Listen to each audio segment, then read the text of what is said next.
Beerzerker! Alright. So we got the Abominable Winter Ale from Portland, Oregon here from h.u.b Brewery.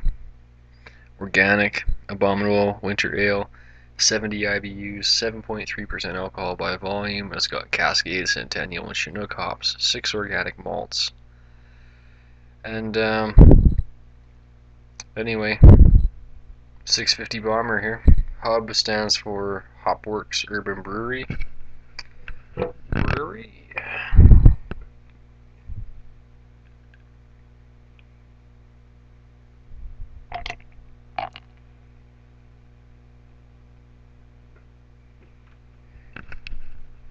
My second one, but girl's a pretty decent head on it. See, there's a color shot. I thought that this was going to be an Imperial stout.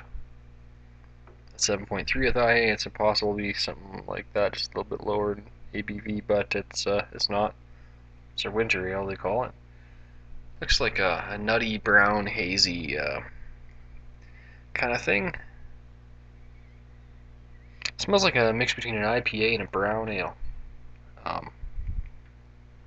A little bit of chocolatiness to it, slightly. And the aroma, fabulous head. I mean, just it's got that I.P.A. style head that's just, crazy, right? Just dense, humongous bubbles, and then the rest of them are super fine, creamy looking. Smelling a bit like a West Coast IPA kind of thing.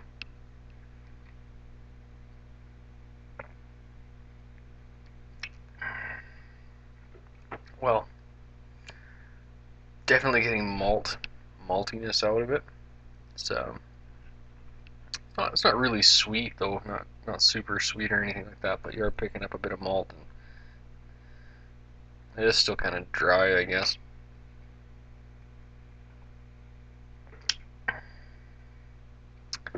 Yeah, great hop burn, like a 70 IBUs.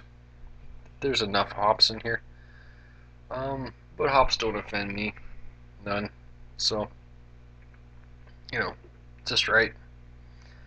It's quite refreshing, considering all that. If you're worried about drinkability, I find these type of beers actually quite really drinkable. I don't know, it's just like IPAs and that kind of stuff. This is just a little bit maltier, but it's still quite drinkable. I find this much more drinkable than like an MGD. So, but that's just me. I like double IPAs and IPAs for drinkability for some reason, but I don't know, whatever. So it's not a Yeti clone, which totally blew me away.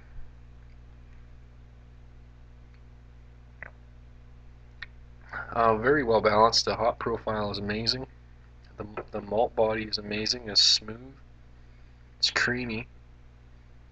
It's got the right amount of carbonation. It's got a great mouthfeel. Very thirst quenching. Very refreshing. We're just gonna lace balls, right? It's got the IPA style heads with all them hops and alpha acids in there.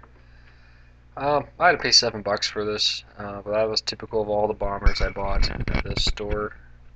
$7, which is we gotta get some protesting going on because this is 650 milliliters at $7. That's over $1 per 100 milliliters.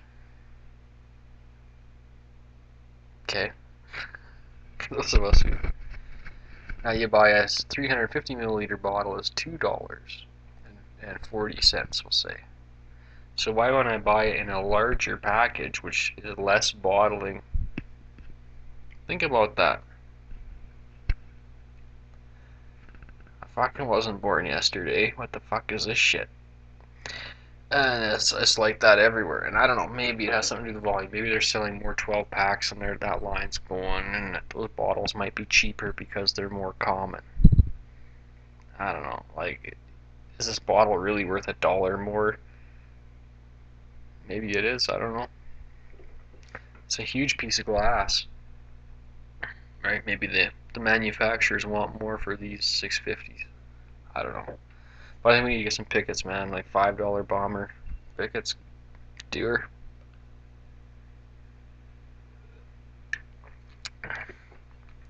if anyone is from Oregon, and I'd like to know how much does this cost in Portland?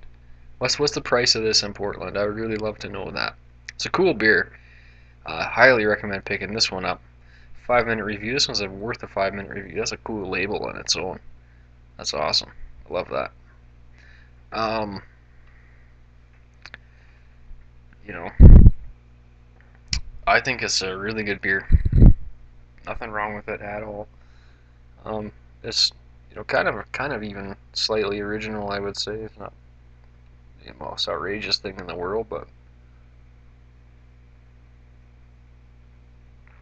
I like it. Another lacing shot.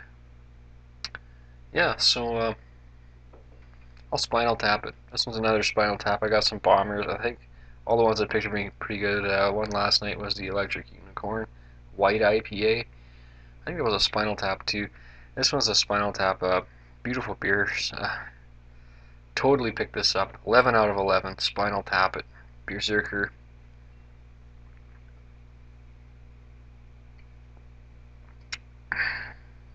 Yeah, it's an 11, and I'm out.